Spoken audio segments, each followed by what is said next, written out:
수 없는 일인데 감히 제가 어떻게 그런 말을 한다는 것입니까? 이치에 닿지 않는 말을 가지고 사람을 이렇게 몰약해서는 안 됩니다.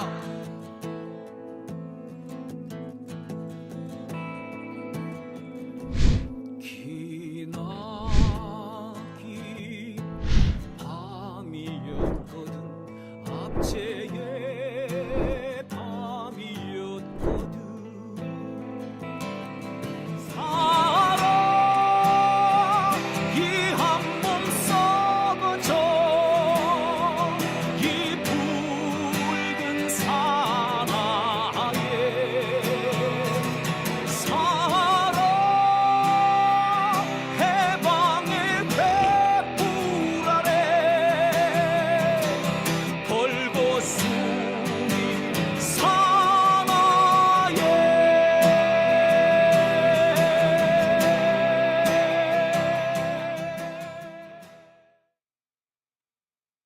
네, 오밤중의 뉴스 함께하고 계신 지금 시각이 11시 30분을 지나고 있습니다. 지금 청원이 57명 남았다고요? 예. 다시 한번 말씀드리겠습니다. 검사 탄핵과 관련해서 김용민 의원이 지금 여러 가지 이 법안이라든지 또는 이 결의안이라든지 탄핵안 이런 것들을 진행을 하고 있는데요. 자, 이 안건이 민주당의 공식적인 당론이 될 수 있도록 청원을 지금 하고 있습니다. 청원 남은 시간이 이제 30분인데요. 오늘 12시까지 이 청원이 5만 명을 달성하게 되면은 민주당의 공식 의제가 됩니다. 이제부터 본격적으로 다시 한번 다루겠죠. 당론으로 삼을 것인지 안 삼을 것인지 의제를, 공식 의제가 된다는 겁니다. 지금 이제 7명 남았다고 6명, 예. 카운트다운, 이제 넘었습니까? 5만 명 돌파했다 그러네요. 아유, 다행스럽습니다. 아이고. 이 장용진 TV가 조금이라도 이 도움이 됐기를 바라봅니다. 아까, 좀 한 100몇 명 정도인가 모자란다고 했었고요. 그랬는데, 예. 다행이네요. 다행입니다. 네. 이렇게 도움 주신 시청자 여러분들께 다시 한번 감사드립니다. 정말 감사드리고요. 수고하셨습니다. 야.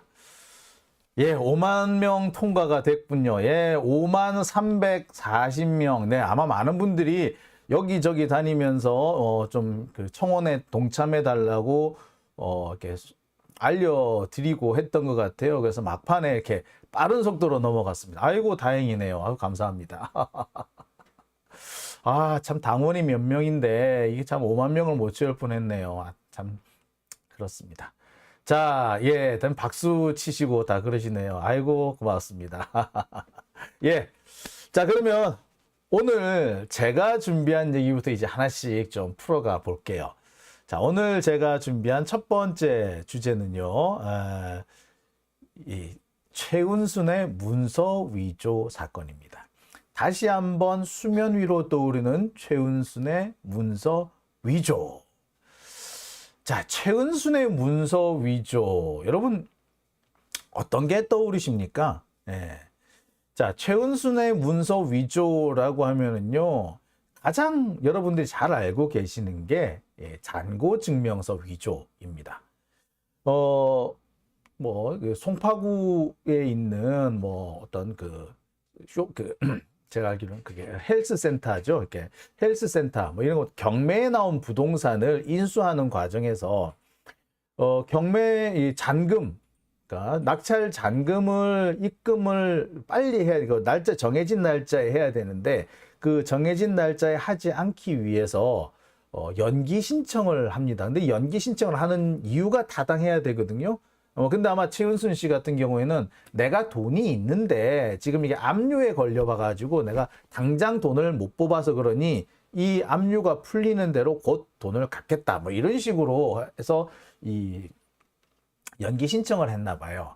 근데 내가 돈이 있다라는 걸 증명하기 위해서 내는 것이 바로 잔고 증명서잖아요. 이 잔고 증명서를 법원에 제출을 하는데 이게 위조였던 거죠.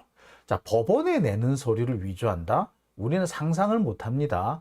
근데 이 최은순 씨는 이 법원에 내는 자료를 위조를 했다라고 해서 문제가 됐죠. 자, 근데 최은순 씨는 이 사건에서 어떻게 빠져나가느냐? 동업자인 안모 씨가 위조를 했고 나는 못 모르고 그냥 동의만 해줬을 뿐 나는 실제로 그 조작에는 위조에는 가담하지 않았다라는 식으로 자기의 죄를 다른 사람한테 덮어 씌워버립니다. 그리고 자기가 빠져나가죠. 자, 그뿐만 아닙니다. 주로 최은순 씨는 이렇게 부동산 그 매입 과정에서 대부분의 부동산은 은행 보통 그 경매에 넘어간 법원 경매에 넘어간 부동산을 인수를 하는 과정에서 여러 가지 필요한 서류를 위조하는 경우가 많았거든요. 자, 그리고 동업자들과 동업을 하는 와중에서 소송 관련 서류, 이 동업자들과 소송을 하면서 그 소송 관련 서류를 위조하는 경우가 많았습니다.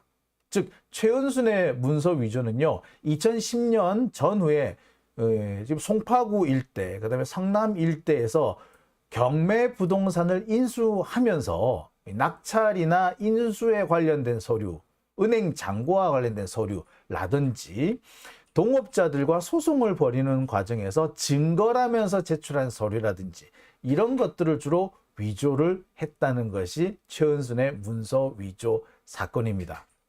근데 간이 좀 크죠. 법원에 낼 자료인데 문서 위조를 한다고요? 상상을 잘 못하겠어요. 자, 더 황당한 거는요. 은행 잔고 증명서를 위조한 최은수는 처벌을 안 받았는데 기껏해야 표창장 가지고 재판을 받고 있는 건 좀 되게 황당하지 않습니까? 결국에 이 최은순 같은 경우에는 이 잔고 증명서만 해도 최종적으로 이 사람은 뭐 무죄 판결을 받아서 뭐 끝나버렸죠, 이 문제 같은 경우. 자, 제가 앞서서 이 최은순의 문서 위조 사건이 그동안에 수면 아래로 좀 내려가 있었다라고 말씀드린 이유도 사실은 여기에 있습니다. 그렇게 문제를 많이 삼았는데 법원에서는 이게 전혀 받아들여지지가 않는 거죠. 이 판사들이 정말 얼마나 권력에 약한 건지 아니면 지들도 한통속인지 명백하게 위조임에도 불구하고 엉뚱한 판결을 내린다는 것이 문제였겠죠. 최은순 같은 경우에 사실 잔고 증명서도 참 문제지만 진짜 문제가 될 수 있는 게 이게 그 사무장 병원 뭐 그런 거 아니었습니까? 근데 이게 다 무죄로 결국에 풀려나는 것을 보면서 다들 어처구니가 없었습니다. 그러니까 더 이상 우리가 이 문서 위조 부분을 거론해봤자 소용이 없구나. 뭐 그렇게 되다 보니까 서서히 이 수면 아래로 내려오는, 가라앉는 그런 문제들이 있었습니다. 자, 그런데 이 최은순 씨의 문서 위조는 상당히 좀 죄질이 나쁘다라고 밖에 볼 수 없는 것이 대체로 보면은 법원을 속이는 그런 목적으로 작성된 경우가 많아요. 법원에 증거 서류라고 제출을 한 것인데 위조가 된 조작된 증거를 제출하는 거죠. 자, 이와 관련해 가지고 그 소송의 상대방은 당연히 문제 제기를 하죠.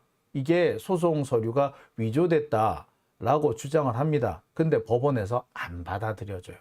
안 받아들이는 방법도 되게 희한해요.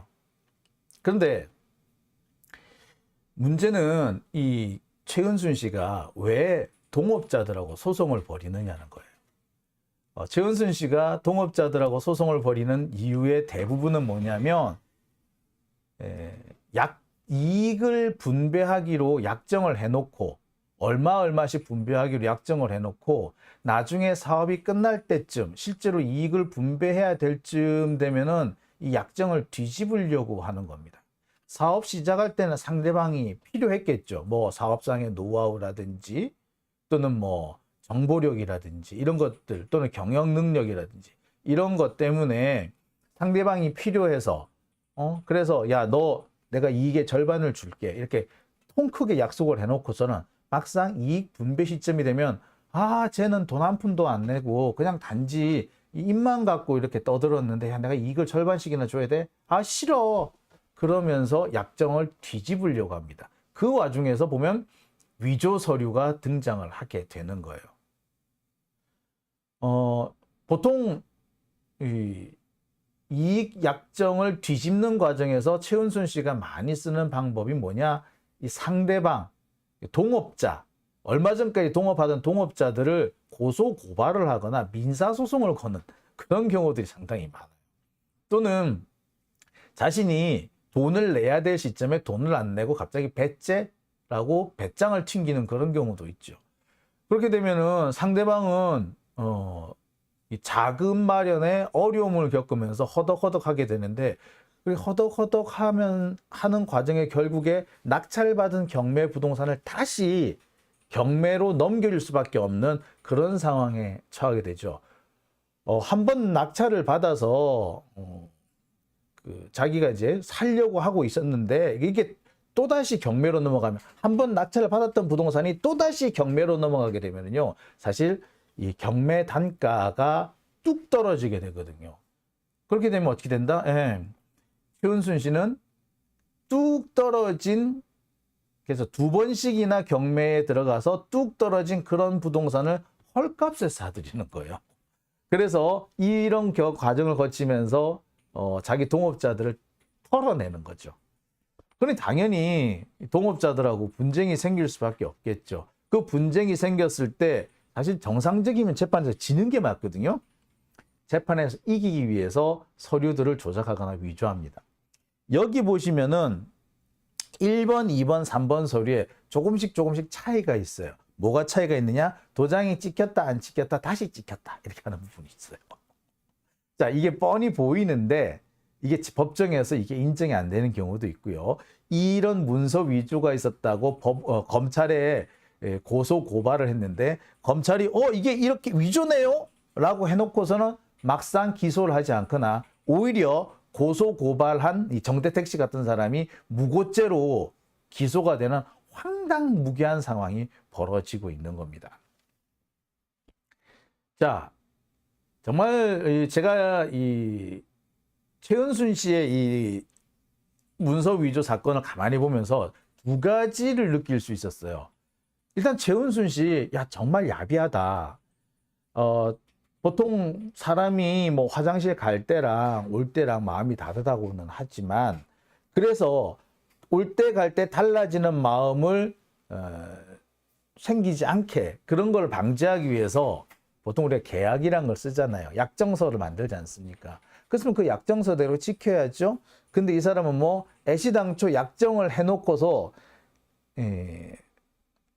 이 약정을 지킬 의향이 없었던 거죠. 막상 사업이 어느 정도 진행이 되고 돈을 분배해야 되는 시점, 이익을 나눠 가져야 되는 시점이 되면은 갑자기 이 사업을 방해하기 시작하고, 그래서 사업을 다시 망쳐버리거나, 그래서 다시 경매에 넘어가게끔 만들거나, 아니면 이 상대방을 감옥에 보내거나 그러더라고요. 야비한 짓이지. 자기가 이익을 독점하려고, 자기가 독차지하려고 상대방을 해코지하는 거잖아요. 얼마 전까지 나랑 같이 일하던 동업자를 해코지하는 거지 않습니까?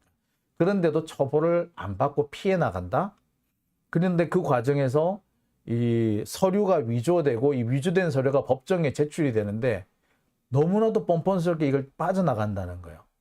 사실 이 최은순 씨 행동을 가만히 살펴보면은 법을 우습게 알고 있구나라는 생각이 너무 확연히 듭니다. 내가 이렇게 하더라도 내가 절대 문제가 안 될 거야.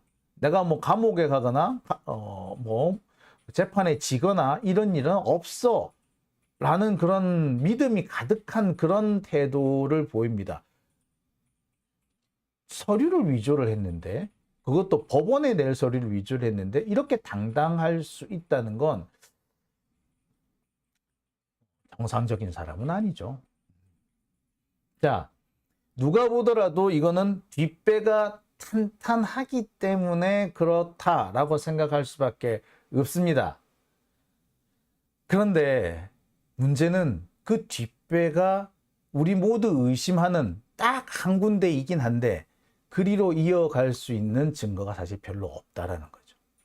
그리고 그렇게 많이 문제 제기를 했음에도 이게 막상 거론이 잘 되지 않고, 또 여론화가 잘 되지 않는 데다가 거론이 되고 여론화가 된 경우에도 법원이 받아들이지가 않더라.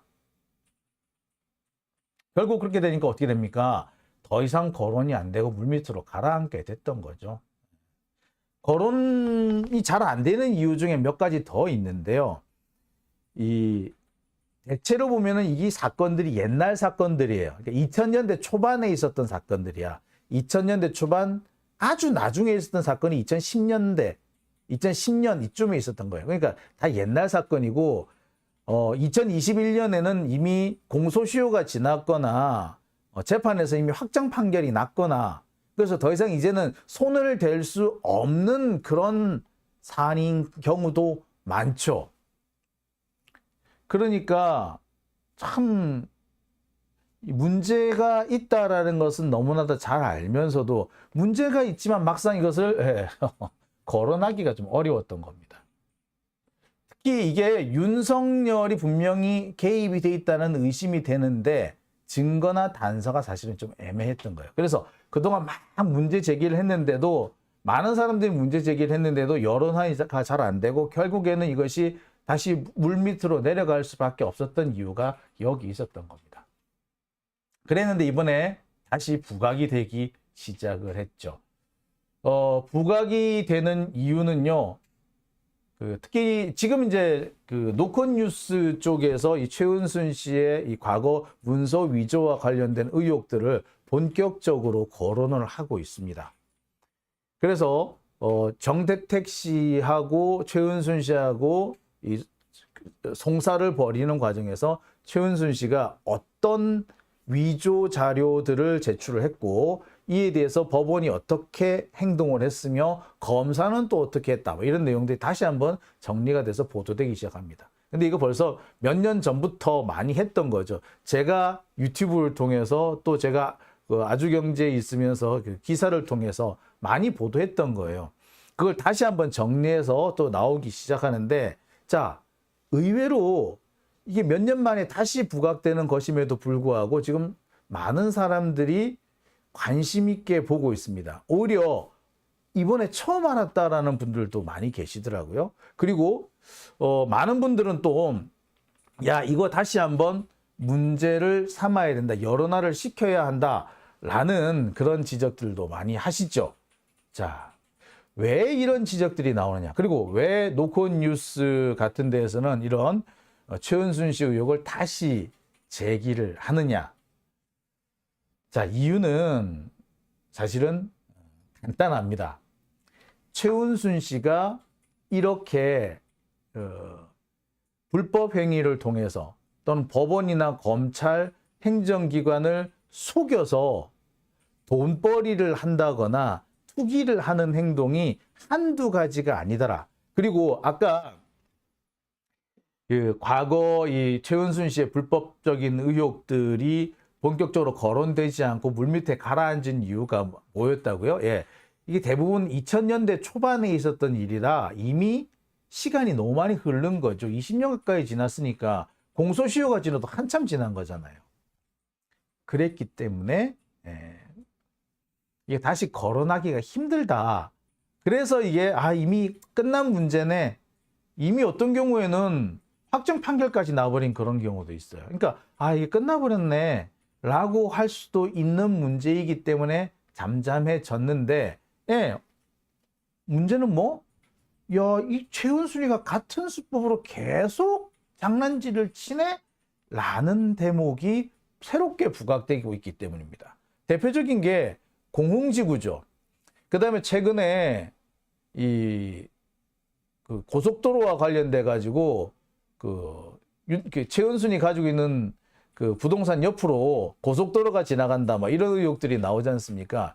이 과정들에서 가만히 살펴보면은 공공기관, 특히 행정기관들이 되게 이상한 행동을 보입니다. 공흥지구 이 부분 허가와 관련해서는 양평군청이 도대체 이해할 수 없는 행정행위를 했고요.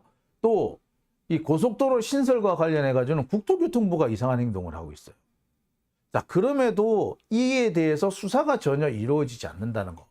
그리고 공흥지구의 땅을 사는 과정에서도 보면은 이게 정상적으로 돈을 주고 땅을 매입하는 경우도 있지만 조금 이상하다 싶은 부분도 있어요. 특히 그 땅이라든지 공사를 진행하는 과정에 이렇게 그 자금을 조달하는 문제가 있을 거예요. 자금 조달과 관련해 가지고도 또 이거 좀 석연찮은데 과거에 그 송파라든지 성남에서 동업자들 쳐내는 방법 비슷한 방법을 쓴 것 같은데 라는 의혹이 또 제기가 되는 겁니다. 더 웃기는 거는요. 이 강상리 이 부동산 고속도로가 새로 신설된다는 바로 그 옆에 있다는 그 강상리 부동산이나 교평리 부동산 같은 경우에요. 여기가 원래는 문중 땅인 거야. 그래서 산 전체가 하나의 필지고 이 문중에서 공동으로 소유하는 것인데 이거를 각 그 필지를 나눠 가지고 후손들이 나눠 가져요. 나눠 가지는데 어떻게 최은수는 고속도로 옆에 땅을 딱 이거는 내 거 이렇게 해서 분배를 받았을까? 뭔가 좀 이상하지 않습니까? 자, 그리고 이거를 또 보면 자기 이름으로 안 해놓고 차명으로 막 이렇게 해놓고 한다고. 뭐 좀 이상하잖아. 그죠? 이게 몇 가지 짚고 넘어가야 되죠. 그러면 사전에 내부 정보를 빼내가지고 땅을 확보를 했거나 그게 아니면 고속도로를 자기 땅 옆으로 일부러 뚫었거나 이 두 가지 중에 한 가지잖아. 아니면 원래는 내가 그 땅이 아니었는데 서류를 삭삭삭삭 위조해가지고 내가 그 땅인 것처럼 나중에 갖다 막아버렸거나 이런 거죠. 의심스럽습니다. 그러니까 이전에 이미 물밑으로 가라앉아 버렸던 복잡하고 또 이게 이미 옛날 얘기고 얘기해봤자 소용도 없고 그래서 가라앉았던 과거의 의혹들이 다시 부각이 되는 거죠. 자, 그리고 이런 면에서 지금 여러 가지 지금 거론이 되고 있고요. 그런 면에서 보면은 또 지금의 노컷뉴스의 보도가 상당히 의미가 있다라고 생각이 듭니다. 근데 한 가지 문제가 있어요. 이게 정말 제가 보면서 참 답답했다 싶었던 것인데요. 제가 이렇게 뒤져보니까 이 최은순의 부동산과 관련된 최은순이 부동산 취득과 관련된 이 재산 증식과 관련된 자료가 점점 폐기되는 자료가 늘어나고 있다는 겁니다. 아까 제가 그런 말씀을 드렸어요. 최은순 씨가 이 정대택 씨하고 송사를 벌이는 과정에서 여러 가지 서류를 위조하고 그랬다라고 말씀을 드렸는데 그와 관련해서 법원이나 검찰에서 최은순 씨를 무혐의로 처리하고 정반대로 정대택 씨는 무고 혐의로 기소하는 과정에서 판단을 내린 검사 판사들이 있을 거 아니에요. 그렇죠? 이들이 남겨놓은 사료 중에 상당 부분이 폐기되기 시작합니다. 그리고 이제는 잘 모르겠다, 배째, 나 몰라라고 오리발 내미는 사람들도 생겨나기 시작하죠. 진실이 드디어 은폐되기 시작하는 겁니다. 그리고 상당수의 자료는 지난 대선 전후에 폐기가 된 걸로 보여요. 당장 이렇게 급하게 처리하지 않아도 되는데 굳이 이렇게 빨리 이 자료들을 폐기한 이유가 뭘까 싶은 정말 서둘러 자료를 폐기했구나 싶은 그런 정황들도 좀 발견이 됩니다. 그와 관련해 가지고 또 의혹이 제기되는 것이 최은순의 고속도로 부분인 거죠. 자, 제가 몇 번 보도를 해드렸습니다. 최은순이 가지고 있는 양평의 땅 주변으로 지금도 고속도로가 있는데 추가로 고속도로가 두 개가 놓여지더라. 하나는 여기, 하나는 여기. 자, 그리고 이 주변에는 양평 휴게소가 들어섭니다. 이렇게 되면 최은수는요 정말 녹아나는 거예요. 제가 볼 땐 그렇습니다. 아마 휴게소 위치는 이 뭐 이게 도로가 새로 신설되는 뭐 과정이라든지 위치를 비교해 볼 때 이 양쪽에 놓여질 가능성이 높은데, 그렇게 되면은 이 최은순 씨는요, 이 최은순 씨가 가지고 있는 땅 부근에 아니면 이 땅에 휴게소가 들어가거나 아니면 이 땅 옆에 휴게소가 들어가거나 그래요. 그러면 이 최은순 씨 땅은 진짜 금싸라기 땅이 되는 거죠. 안 그래도 지금 고속도로 옆인데 여기에 고속도로 하나, 둘 이렇게 두 개가 새로 놓이고 여기에 인터체인지가 하나 추가로 생기고 사실상 고속도로 분기점이 된단 말이에요. 그러니까 지금도 이게 상당히 대박 난 곳인데 여기 고속도로 휴게소까지 들어선다? 초대박이지 뭐. 자, 근데 이런 결정을 내리는 과정, 이 과정에 그 작성된 각종 서류들이나 자료가 있지 않을까요? 없어. 공개도 안 돼요. 그리고 어떻게 최은순이 이 자리 희한하게 이렇게 여기를 하자 딱 어떻게 샀을까? 어떻게, 그러니까 제가 아까도 말씀드렸듯이 이 전체가 사실은 한 필지로 여기 전체 여기까지가 한 필지로 문중 땅이었어요. 예?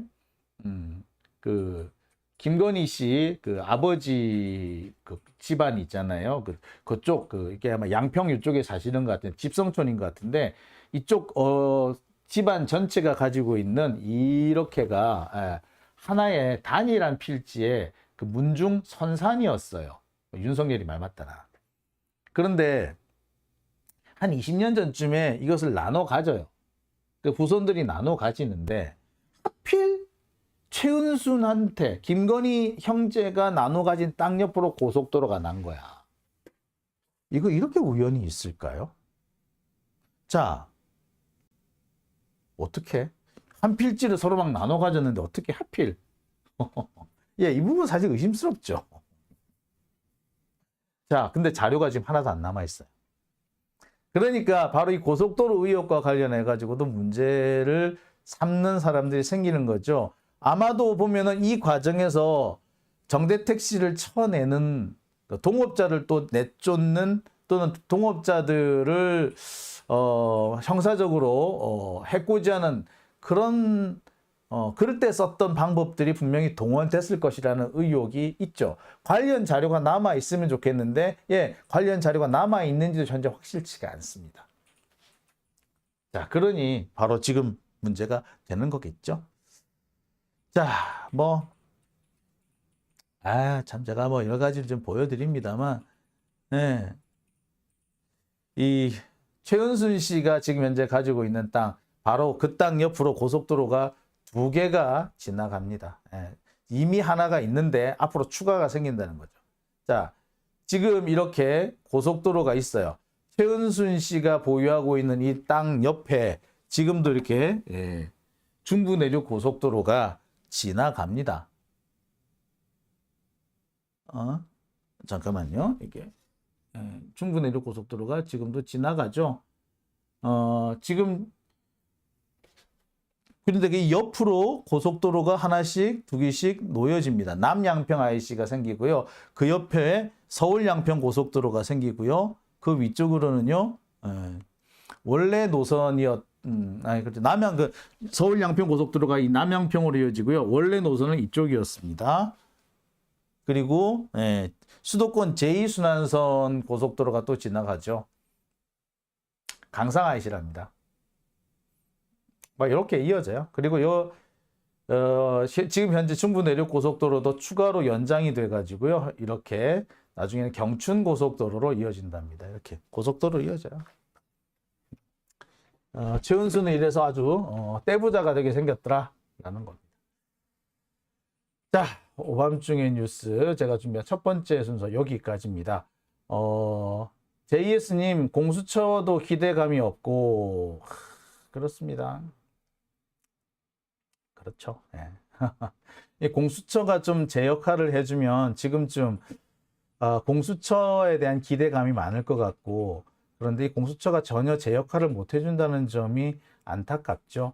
근데 공수처가 제 역할을 못하게 되는 과정에서는 공수처장을 이상한 사람을 앉혔기 때문입니다. 공수처장을 이상한 사람을 앉히는 과정, 제가 몇 가지 얘기를 좀 들었는데요. 그 얘기는 제가 나중에 따로 한번 날 잡아서 해드리겠습니다. 자, 오밤중의 뉴스 오늘 제가 준비한 첫 번째 순서는 여기까지고요. 이어서 두 번째 순서로 넘어가겠습니다.